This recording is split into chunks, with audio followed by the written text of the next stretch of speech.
Bom, meus irmãos, feito isso, vamos ler 2 Coríntios, capítulo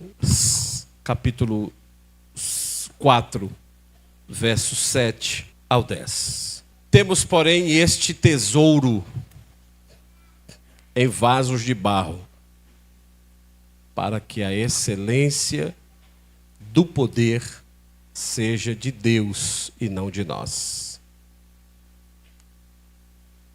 Em tudo somos atribulados, porém não angustiados, perplexos, porém não desanimados, perseguidos, porém não desamparados, abatidos, porém não destruídos. Vamos ver o 10, né? Levando sempre no corpo o morrer de Jesus, para que também sua vida se manifeste em nosso corpo. Que eu diminua e o Senhor cresça. Amém. Vamos nós. Quando nós estamos concluindo um ano, nós fazemos muitas promessas a nós mesmos. Que vamos começar a dieta, que a gente vai fazer uma caminhada, que a gente vai dormir mais, que a gente vai dormir menos, que a gente vai fazer um concurso público, nós vamos nos dedicar à leitura de um livro, ou livro da Bíblia, ou coisas semelhantes. Passar um ano na igreja, a passagem de ano, para mim tem muito valor. Muito valor. Talvez para alguns isso seja um ato religioso. Talvez até seja, de fato. Entretanto, para mim ele tem muito valor. Mais valor do que as festas juninas. Mais valor do que o Natal. Que a gente coloca a árvore de Natal, bolinha de neve em Montes Claros para imitar o espírito europeu que você queria ter nascido lá. Eu não. Eu sou feliz por ter nascido no Brasil. Não tenho nenhuma frustração por ter nascido aqui nesse país. Esse país que é grande, continental, um país cheio de belezas. As praias daqui são maravilhosas. O povo brasileiro é um povo único. É um povo miscigenado. E é essa miscigenação que fez com que nós sejamos o que somos. Um país que, apesar de tantas lutas, é um povo que gosta de rir. Aliás, é um povo que ri da própria história. Não é? Rir da própria história. Ter nascido na Bahia, ter nascido em Minas, foi apenas um detalhe da vida. No final, todos nós somos brasileiros. E como é bom ser brasileiro. Especialmente numa época que o mundo vive, a gente ainda pode ter uma terra tão boa, que planta uma semente e o fruto nasce. Então, passar o ano novo na igreja, para mim tem um valor extraordinário. Mais do que esses símbolos todos que se criaram no Natal, nas festas juninas. Porque é um ciclo que a gente fecha. E a gente abre um novo diário. E, de fato, a vida da gente tem algumas importantes tarefas a serem cumpridas quando a gente faz novos compromissos. Isso é muito importante. Você encerra um ciclo da vida e você começa outro. Mas para mim, muito mais do que religiosidade, muito mais do que um cunho de, de querer ser feliz na vida, de querer ser abençoado porque eu passei na igreja, mas é um ato de gratidão. E o que nós temos que agradecer? Se eu fizer uma pergunta aqui, muitos levantariam as mãos. Quantos tiveram problemas na vida financeira? Muitos. Quantos tiveram problemas na vida conjugal? Muitos. Em 2024. Quantos tiveram problemas com relacionamentos de pais e filhos? Muitos. Quantos tiveram que visitar o cemitério levando um ente querido e deixá-lo lá? Muitos. Quantas dificuldades nós contabilizamos de termos ido ao hospital, às UPAs, em 2024? Irmãos, muitos de nós. Então, pastor, qual é a razão de vir aqui agradecer por um ano que eu tive tantas batalhas? Quantos enfrentaram desemprego, diagnósticos? Irmãos, muitos de nós. O grande problema é que a humanidade toda, ela está acostumada a agradecer pelo que recebe. E a gente nunca, muitas vezes, foi preparado para agradecer pelo que não recebe. Note uma criança. Uma criança birrenta, ela força os pais a darem o que ela quer. Isso, repito, é uma criança birrenta. Birrenta. Birracenta. No sentido mais lato ou estrito da palavra, é uma criança mal educada, do sentido de ser mal ensinada. Porque ela chora quando ela quer e você vai lá e dá. Ela chora e você dá. Ela chora e você dá. E nós crescemos assim, recebendo coisas, sorrindo. Recebendo notícias boas, sorrindo. E muitas vezes nem agradecendo, mas sorrindo, comemorando. Entretanto, no dia que a vida que nos ensina, diferente de como os pais nos ensinaram, dando para a gente as coisinhas que a gente sempre quis por causa da birra. E eu repito aqui o que eu disse, choro nunca matou ninguém. Se matasse nós, nenhum aqui estaríamos vivos. Nenhum. Porque todo mundo aqui já chorou. Então a vida vem ensinando para nós. E a vida diz, não vou dar. Por exemplo, quando o diagnóstico bate à nossa porta de qualquer tipo de enfermidade, e que o médico disse, é esse o diagnóstico mesmo? E a gente faz aquela velha palavra de aconselhamento, né? Procura outro profissional para talvez ele dar outro diagnóstico. Aí o outro dá outro diagnóstico. Não, é isso mesmo. Enfim. E aí a gente fica com quem? Com raiva de Deus. Ou com raiva da igreja. Ou com raiva do mundo. Ou com raiva das pessoas. Ou então nós nos comparamos, mas por que eu passei por isso e aquela pessoa tão assim não passou por isso? Porque nós somos o que somos a vida inteira, mal educados, do sentido de mal ensinados, de agradecer. Então a gente aprendeu a agradecer por tudo, mas não agradece pelo não que nós recebemos. Porque o não na vida, ele é pedagógico, mas eu diria que ele é, já que todo mundo gosta dessa palavra do século XXI, o não, ele é terapêutico. Tanto para quem dá, quanto para quem recebe. Não, eu não vou dar, eu não recebi. Eu esperei receber e não recebi. E nós nos frustramos ao longo da nossa caminhada. Então, o 2024, encerrando nesses últimos momentos, irmãos, ele é a prova cabal de que nós estamos aqui para agradecer a Deus.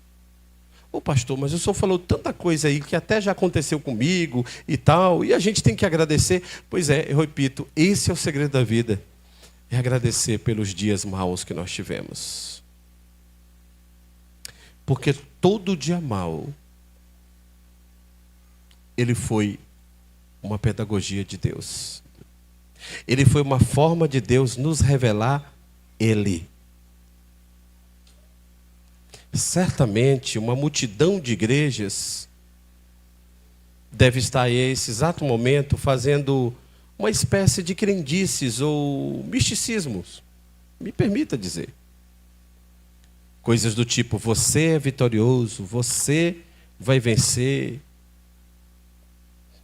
Mas a realidade dos fatos não é essa. Por quê? Porque nós estamos burlando o sistema de Deus. O que é burlar? Nós estamos sujando, irmãos, o nome de Deus, usando o púlpito das igrejas. Nós estamos dizendo às pessoas que culto é só coisa boa para as pessoas. Só que culto não é isso. Culto, segundo a Bíblia, é quando eu e você, independente do nosso estado emocional ou espiritual, nos reunimos não para assistir culto, porque culto não é um espetáculo, mas culto é para prestar a uma divindade. Quem é a divindade da qual a Bíblia fala, da qual nós devemos ou deveremos prestar culto incondicionalmente? Quem é essa divindade? Deus, o Senhor, o Criador de todas as coisas, o Pai de Jesus Cristo. É a Ele que prestamos culto. E como é que eu presto culto a Deus? Se a doença vier, como é que diz o coro? Ele é Deus. Se a cura vier, Ele é Deus. Se a bênção vier, Ele é Deus. E se a bênção não vier, Ele continua sendo Deus. Então, o culto de Réveillon, ele tem um significado grandioso. Porque é um momento em que nós nos reunimos, independente da nossa religião, da nossa fé, se eu gosto do pastor, se eu não gosto do pastor, se eu concordo com o dízimo, se eu não concordo com o dízimo, se você... Não importa essas coisas, que a gente brigou o ano todo por isso. É Deus. É Deus. Eu estou aqui reunido para dizer a Deus, obrigado, Senhor, porque eu fui diagnosticado com trombose. E alguém disse assim, ixi, cuidado, viu? Trombose é muito perigoso. E Saulo, meu genro, deu uma palavra de ânimo muito forte para mim. Ele chamou Priscila e falou assim, aqui, Priscila, você sabe, né? Meu pai morreu de trombose. É. Não é isso que os genros fazem na vida da gente, Fábio. É, irmãos. Aí eu fui lá no seguro de vida e tirei o nome Priscila. Vai saber se ele está... Não. Brincadeira. E aí, foi esse ano que eu recebi o diagnóstico de uma doença autoimune. Porque eu tomo remédio todos os dias, de manhã. Eu acordo, antes de ir ao banheiro, já está no criado mudo do meu lado, um remedinho bem minúsculozinho, de 5 miligramas. Eu boto na boca ainda sonolento e um copo d'água. E engulo, porque tem que ser 30 minutos antes de qualquer coisa, de comida e tal. Foi esse ano que eu recebi o diagnóstico de a chamada doença de Grave, que acelera o batimento cardíaco, que descompassa a tireoide, que me faz viver com o coração acelerado. Vou morrer, meu Deus.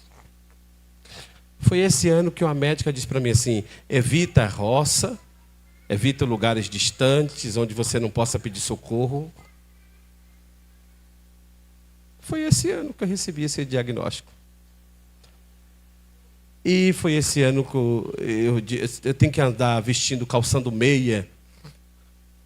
E eu aprendi a calçar meia da trombose e botar bermuda.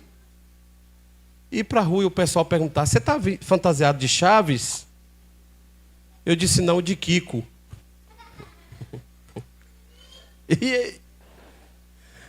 E vivo a vida normal, como diz o povo, de boa. E vim nessa noite com vocês, irmãos, para dizer que a razão de eu estar aqui é porque Deus me permitiu chegar até aqui. apesar de todas as adversidades, eu tenho um motivo de gratidão. Hoje Priscila fez um textozinho lá no grupo nosso da família e fez um textozinho lindo. Eu fiquei feliz, o texto dela, fiquei emocionado e tal. Depois eu fiz outro, na mesma hora. Eu não sou de responder zap com muito tempo. Quem manda zap para mim, irmãos? Vou aproveitar e vou falar em 2024 para você já entrar em 2025 sabendo. Olha, mandou um zap para mim, se eu não responder, não mande para as minhas filhas, para a minha esposa. Manda aí, Priscila, Vitória, Vitor, Saulo, Fernanda, porque eu mandei um áudio, se eu mandar para a Fernanda, piorou, filho, porque eu leio em uma semana, a Fernanda lê em 30 dias. É porque eu estou mandando para o pastor e não está lendo. Só que o pastor não é você que não tem o que fazer. O pastor tem muita coisa para fazer. Eu não fico no zap pendurado 24 horas, que eu tenho que responder a hora que a pessoa manda. E tem gente que faz aquela carta para mim. Eu respondo, sabe como? Sorrisinho. Só isso. O senhor respondeu, amém. É porque eu não tenho tempo de fazer, então eu mando logo um áudio. Pronto. E aí, eu escrevi um texto no grupo. Escrevi um texto. E à medida que eu fui escrevendo, foi passando um filme na minha mente. Gente, eu casei há 27 anos atrás com uma moça maravilhosamente linda, que veio de vestido. Ela botou o vestido verde, eu digo, eu vou botar minha gravata verde para combinar com o seu vestido.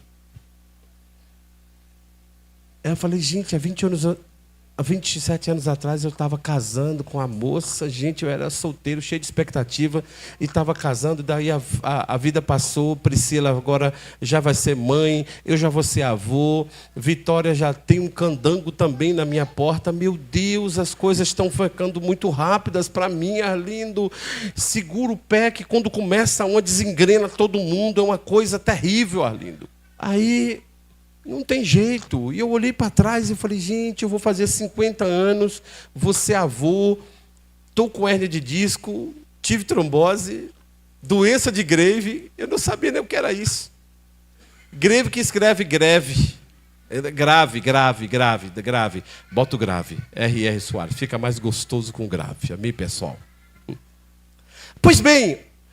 esse filme foi passando, eu fui olhando para trás e dizendo, meu Deus, que maravilha. Eu vou ao cemitério e eu vejo tantas lápides escritas assim, 18 anos, 17 anos, 20 anos, 8 anos, 13 anos. E eu estou chegando à metade de um século. Eu passei tantas lutas, mas eu posso olhar para trás e dizer, eu passei muitas bênçãos. Eu tive muitos livramentos. Irmãos, eu tive muitos livramentos. A pandemia veio e eu não tive Covid, Fernanda não teve Covid, Priscila não teve Covid, Vitória não teve Covid. Se teve, a gente nem soube se teve, porque era uma luta tão grande lá em BH, e eu chegava aqui e coisa, e eu vim em Montes Claros, o povo dentro do carro fechado, com ar-condicionado, com os vidros lá em cima e de máscara. Eu digo, gente, o povo de Montes Claros tem medo de morrer mesmo. Quantas coisas eu tenho para agradecer. Esse texto que nós lemos, ele tem 4 contrastes que permeiam as nossas vidas por inteiro. Primeiro contraste. Verso 8. Em tudo, me diga quantas vezes? Quantos, irmãos? Não, vocês falaram muito fraco. Quantas vezes? Não é uma vez, ou algumas vezes, em tudo. Somos atribulados, porém não angustiados. O primeiro contraste é atribulados versus angustiados. Atribulado, sim. Angustiado, não. Por quê? Porque o texto presume que uma pessoa sofre tribulação, que é o ato de ser provocado de fora para dentro. Meu caro Chanderlan, de fora para dentro. Tu é atribulado com cliente, com prazo, com entrega de material. É atribulado com graça. É atribulado com a sogra. Todo mundo é atribulado com a sogra. Todo mundo. Só tem um homem que eu conheci que não foi atribulado com a sogra. Adão. O resto tem que ter sogra. A sogra é um objeto de oração na nossa vida. De gratidão pelas filhas que elas nos deram. Pelos filhos que elas deram para as filhas. Todo mundo é atribulado na escola, atribulado em tudo, atribulado em tanta coisa. Você é atribulado porque tem que comer piqui, João. Ah, como é que você não gosta de piqui, João? Você não come piqui, é atribulado. É atribulado porque estacionou o carro errado, é atribulado porque comprou um carro preto, comprou um carro branco, porque comprou um carro bom, comprou um carro ruim. Todo mundo é atribulado porque comprou, porque não comprou. Todo mundo é atribulado, Esther. Agora, angustiado presume algo que é de dentro para fora. Os angustiados são pessoas sem fé, são pessoas sem esperança, são pessoas sem alegria. Os angustiados talvez não queiram passar um ano novo na igreja, porque já está chato, está batido. Eu quero passar diferente, eu quero ver queima de fogos. Olha que loucura, ver queima de fogos, gente. Pelo amor de Deus, queima de fogos. Olha como o povo é besta. Pensa aí, você vai para o lugar para diminuir a vida útil do teu ouvido. Eu estou falando sério. Os teus tímpanos ficam diminuídos da qualidade de audição depois de uma queima de fogos. Porque a gente passa por decibéis e você precisa saber disso. Poluição sonora. Então nós somos atribulados pela esposa, pelo marido, pelos filhos, pelo trabalho, pelo chefe, pela igreja, pelo pastor, por pessoas, por rua, por política. Nós somos atribulados. Agora, angustiados não. Angustiado é uma alma angustiada, é uma alma que não tem alegria, é uma alma que não tem perspectiva. Você pode ser perseguido no trabalho, mas você não desiste porque você tem convicção de quem você é e quem o alistou para aquela função. Então, atribulados, sim, angustiados, não. Amém? Segundo contraste que esse texto nos diz, então, atribulado fora, angústia dentro. Todo mundo aqui, irmão, pode ser atribulado. Mas angustiado, não. Uma pessoa angustiada, Pedro, ela perde a alegria, ela perde a esperança. Quantas vezes as pessoas são atribuladas? Fica atribulando vocês. Por que não namora? Por que não namora? Por que não namora? Por que não namora? Como se namorasse fosse uma coisa... Definisse a pessoa.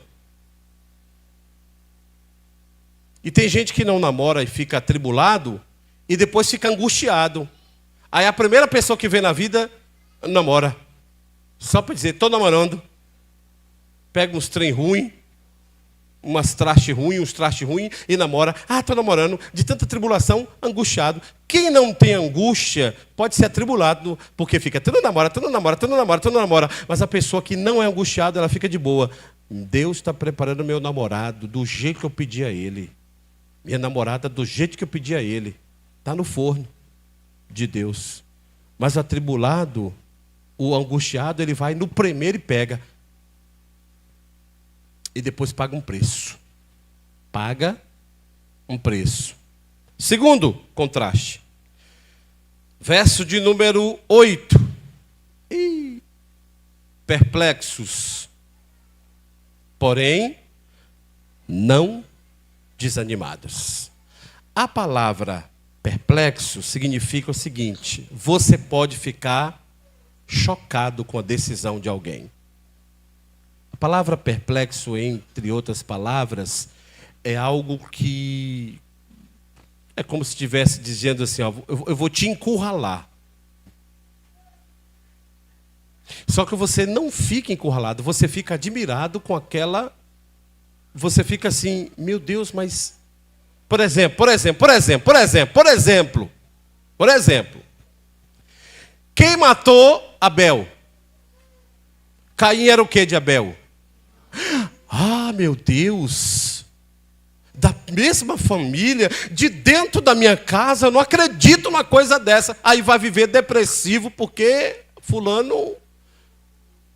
Perplexidade, a gente fica chocado, porque a gente nunca esperava que quem fosse contra mim Dona Bruna, Georgia e seu Alex, é porque eu esperava que a minha vizinha sorrisse para mim, a minha vizinha fechou a cara para mim. Ok, muito bem, a vizinha não quer sorrir para mim, o vizinho não quer me dar bom dia, a vizinha não quer falar comigo. Os meus amigos, que eu achava que eram os meus amigos, se provaram serem meus inimigos. Mas uma coisa eu preciso fazer, eu não vou desanimar. O que significa isso? É alguém que não desiste por causa da circunstância externa. Está olhando para mim de cara feia.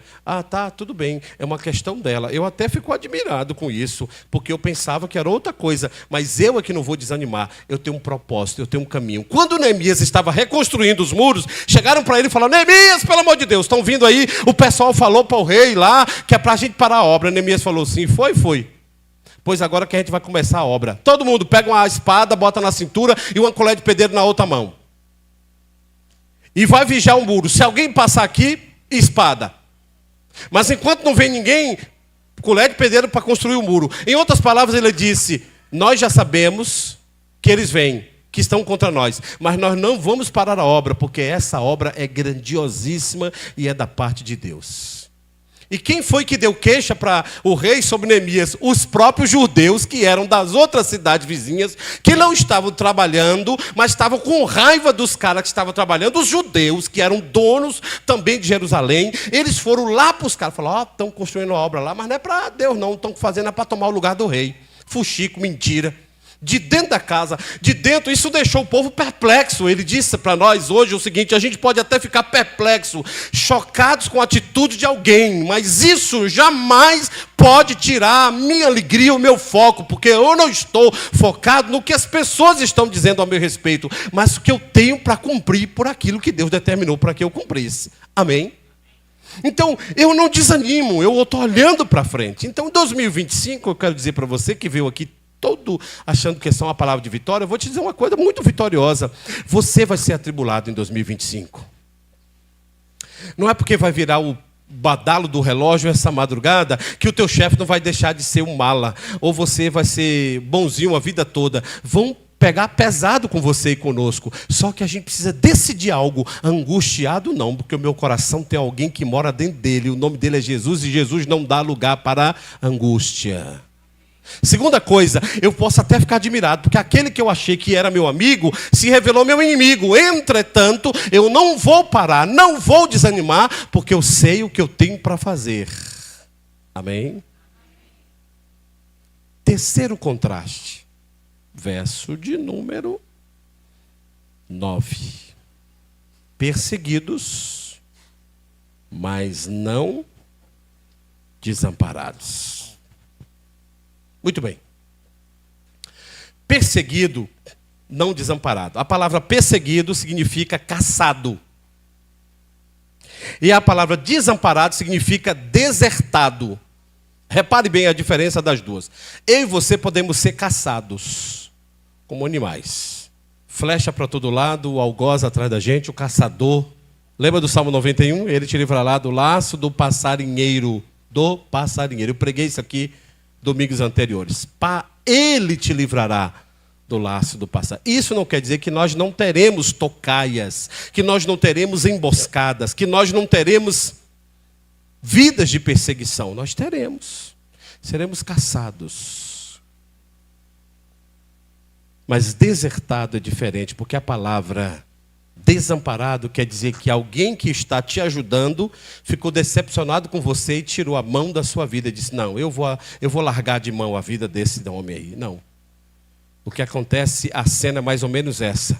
O caçador vem lá atrás de você, você vem correndo na frente. Quando você acha que não vai alcançar o abrigo, a pessoa que está esperando você no abrigo, ela vai ao meio do caminho, ela te encontra no meio do caminho e ela te ajuda a correr a estrada até o abrigo e fecha a porta e o caçador não te alcança. Ele não diz que nós não seremos caçados, ele diz que nós seremos perseguidos, porém nós não seremos desertados. É aquela história, você está correndo, bate na porta de alguém: me ajuda, me acode, pelo amor de Deus. E a pessoa do outro lado diz: eu não posso abrir não. A pessoa abre a porta e diz: entra. Deus é essa pessoa que está do outro lado da porta dizendo: você chega na casa de Deus ofegante, na porta de Deus cansado, morto de cansaço pelo algoz que está caçando você, mas você não vai ser desertado por Deus, porque Deus não desampara aqueles a quem Ele tem uma missão. Quarto e último contraste, verso 9.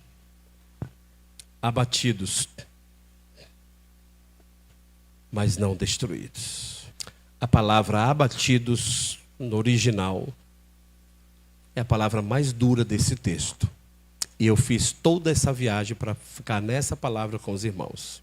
A palavra abatido é mais ou menos o seguinte: você continua correndo, o abrigo parece estar longe, e o caçador, ele abate você.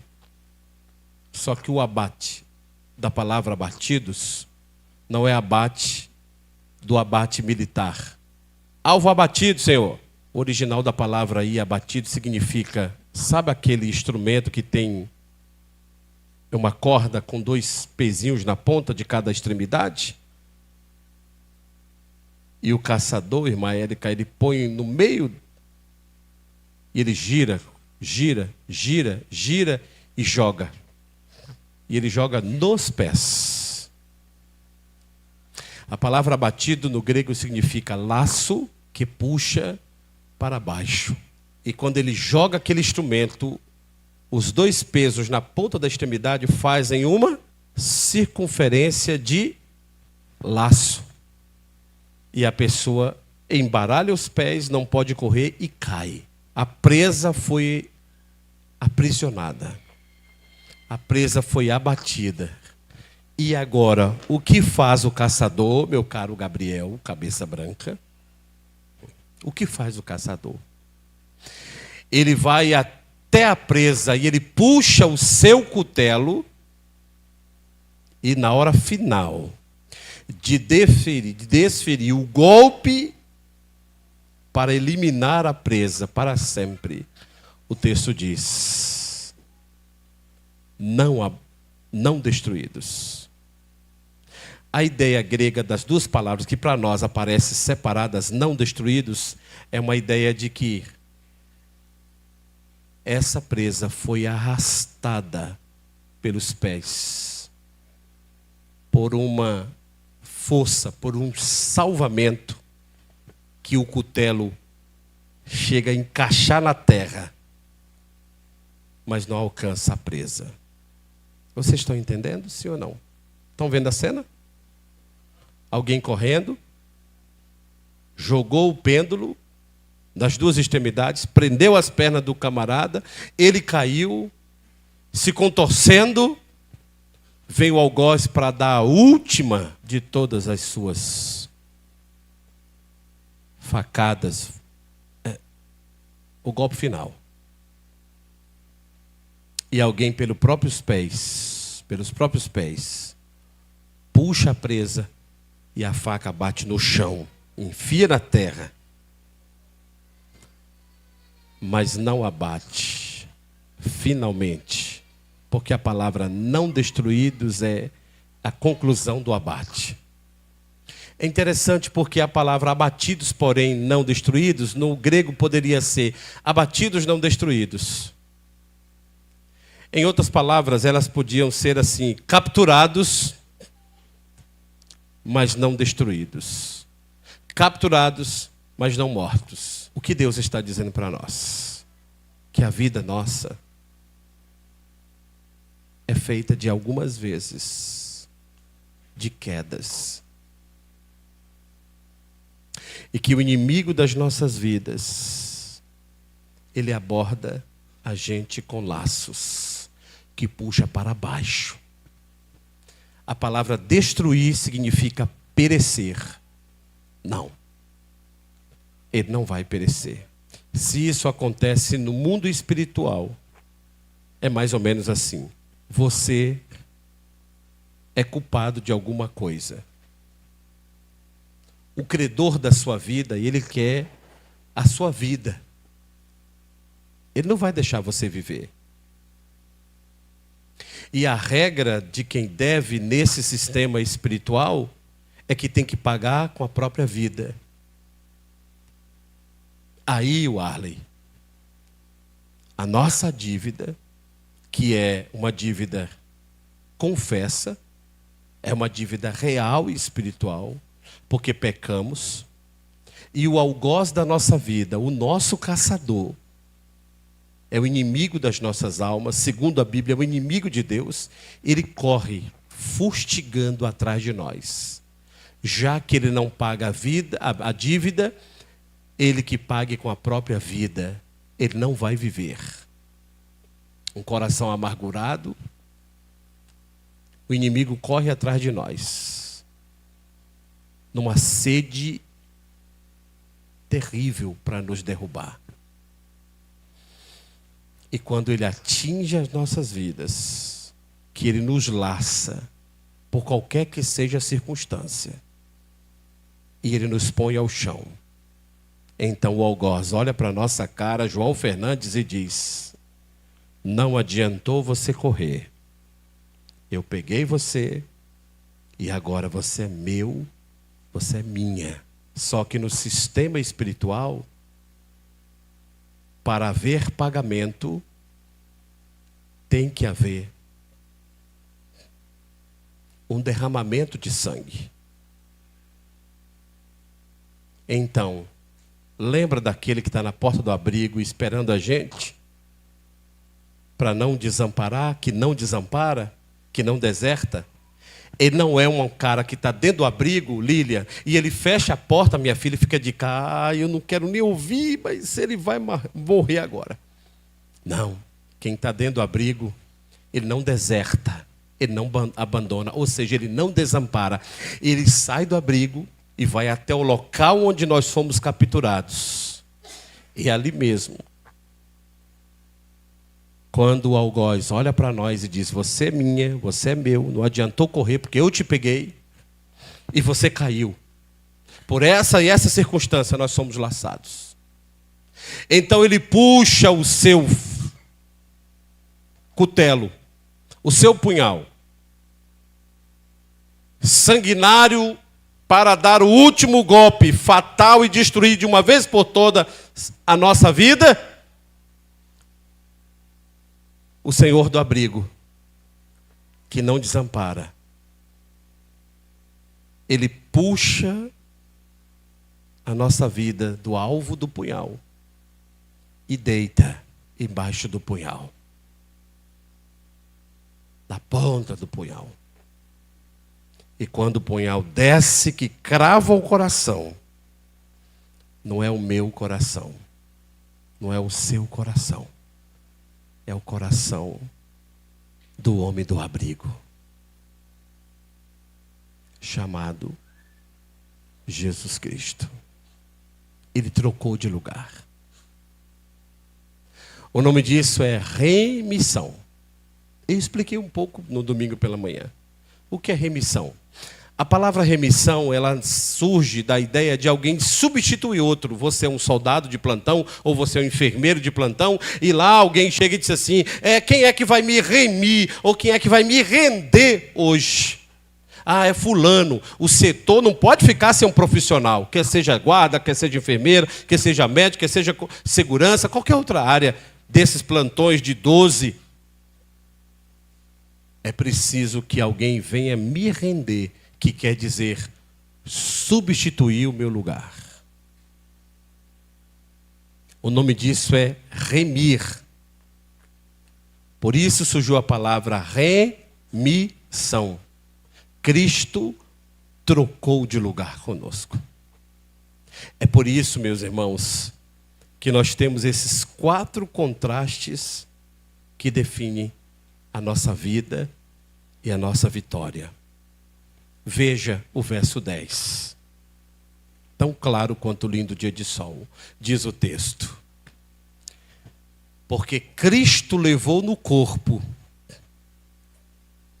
a morte, e nós sofremos essas 4 condições. Quais são elas? Quem lembra da primeira?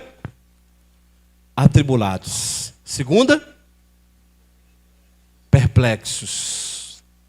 Somos traídos por dentro do próprio convívio.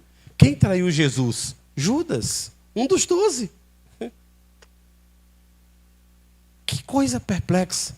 3, perseguidos. E 4, abatidos. Laçaram e levaram para o matadouro. Na hora da morte final, Jesus diz: eu troco de lugar. Eu troco de lugar. Preste atenção, irmãos. E quando ele trocou de lugar, ele está dizendo a nós. Verso 10. Nós levamos no corpo as marcas da morte de Cristo, para que também, quando esse Cristo se manifestar, a nossa vida também se manifeste em nosso corpo, por causa de Cristo. Somos perseguidos, somos perplexos, somos atribulados, somos laçados pelo mal. Mas não ficamos laçados a vida toda, porque alguém vai lá, Henrique, e troca de lugar com a gente. Esse alguém chama-se Jesus Cristo. Por isso, 2025 será o ano que nós diremos: eu não vou ficar angustiado, porque o meu coração tem um Redentor. Eu não vou ficar desamparado. Eu não vou ficar destruído, porque o Senhor é comigo. E eu não vou ficar desanimado. 2025 vai vir cheio dessas 4 primeiras coisas, mas ele também vai ser o palco das 4 segundas coisas. Angústia, não. Desânimo, não. Quem lembra do outro?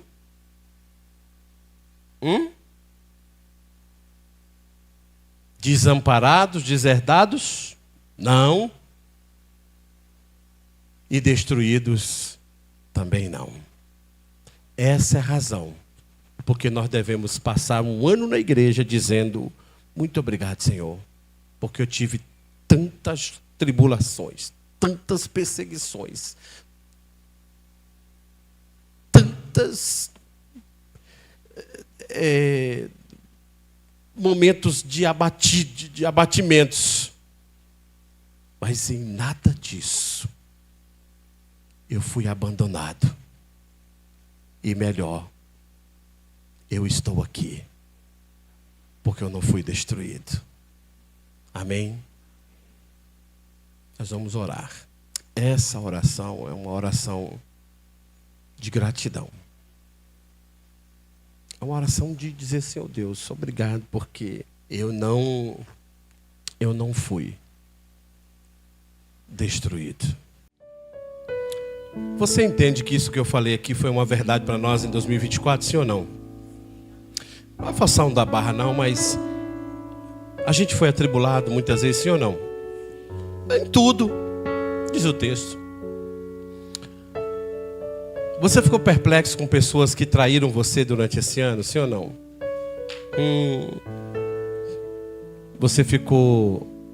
Você já se sentiu esse ano laçado com coisas que você disse: meu Deus, parece que eu nunca vou sair. Talvez você ficou laçado na vida financeira. Talvez você ficou laçado num vício. Talvez você ficou laçado em tantas coisas. E você diz assim: meu Deus, eu não tem mais jeito não. Talvez você ficou laçado no seu casamento, achando que não tem mais jeito, que a saída é divórcio. Eu vou abandonar essa casa, vou abandonar tudo. Talvez você ficou laçado com as suas questões emocionais, sabe? Mas aí, apesar disso tudo, você chegou até aqui, 31, gente. Você não acha que isso tem alguma coisa importante? Então nós vamos orar. E quando eu terminar de orar, nós vamos cantar. E vamos receber o ano cantando uma canção acerca disso que nós pregamos.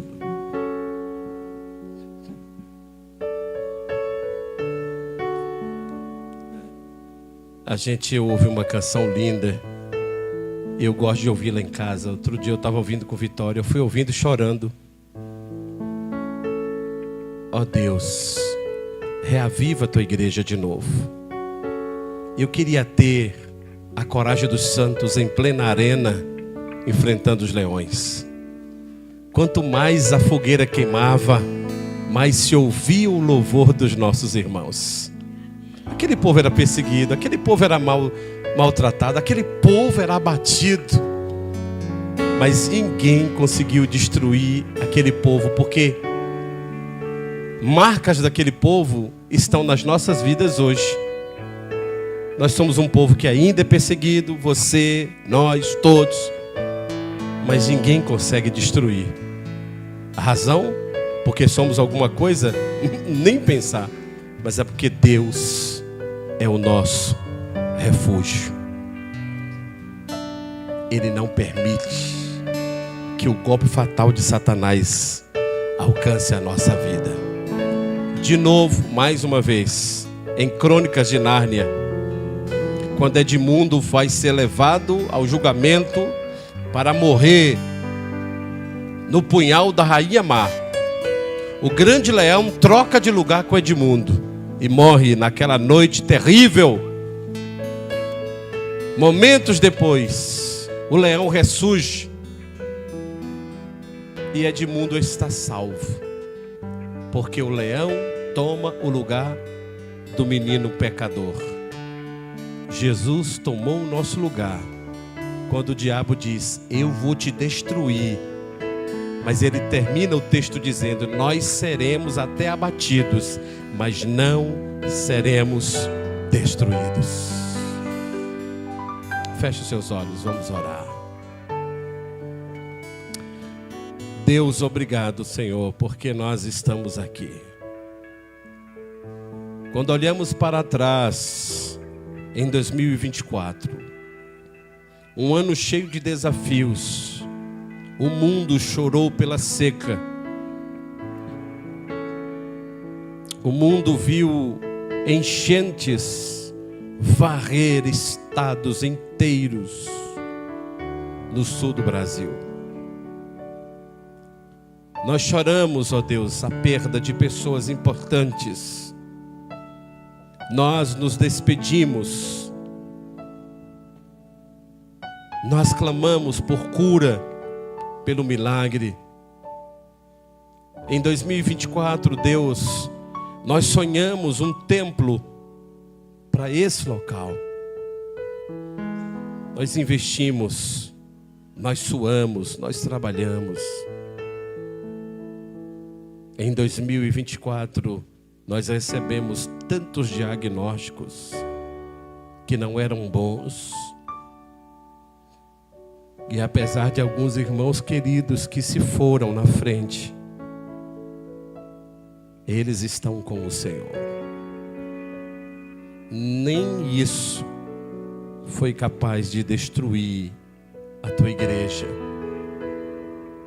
E nós vencemos mais um ano, Senhor. Que bom. Obrigado, Senhor. Porque apesar das dores, das saudades, o Senhor nos mantém de pé. Quantos leões foram levantados nas arenas da vida espiritual? Os leões da pornografia, os leões do adultério, os leões da mentira, os leões da finança amarrada, os leões da enfermidade. Quantos leões da calúnia foram soltos nas arenas de 2024, Senhor? Os leões da depressão, da tristeza, da angústia. Os leões que nos perseguiram no trabalho, na casa, nos vizinhos. na escola, na faculdade. Quantos leões foram colocados na arena contra nós? Oh Deus, e nenhum deles pôde nos tocar, assim como não tocou em Daniel.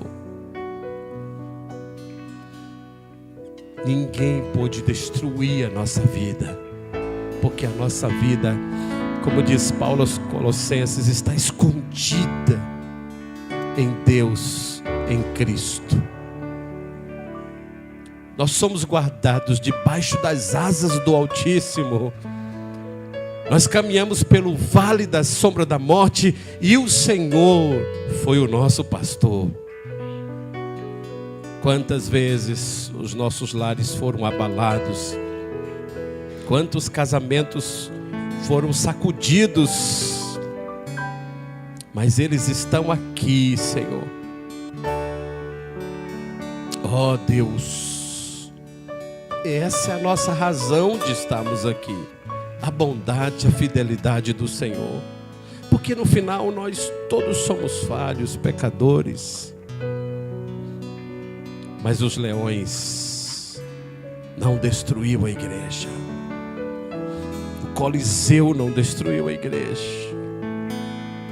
Quantos tantos leões. E o Coliseu do século 21 que tem apertado as famílias, os jovens, os casais. Mas nós estamos de pé, Senhor. E nós celebramos ao Senhor 2025, dizendo, nós estamos de pé. E só estamos porque o Senhor não nos deixou ficar angustiados. Porque o Senhor não deixou a gente desanimar. Porque o Senhor não desamparou. E porque o Senhor tomou o nosso lugar na destruição. Por isso nós amamos o Senhor Jesus. Nós te amamos, Jesus. No final de tudo, nossa oração é: obrigado, Senhor. Que coisa maravilhosa, mas que coisa constrangedora. O Senhor que é puro, santo, deixou o abrigo para morrer por nós. E malmente o algoz se dava conta de que ao terceiro dia o Senhor voltou à vida. E a tua vida é a nossa vida. Obrigado, Jesus. Oramos cantando ao Senhor. Oramos agradecendo ao Senhor. Os leões não pararam a igreja do Senhor. E eles não vão parar, Senhor. Porque essa igreja não é minha, ela é tua. A igreja do Senhor espalhada no mundo. Não há leões que sejam páreo para a tua poderosa mão. Por isso nós te agradecemos, ó Deus, pelo teu Filho, o nosso Salvador, que redimiu, trocou de lugar. Amém. Amém.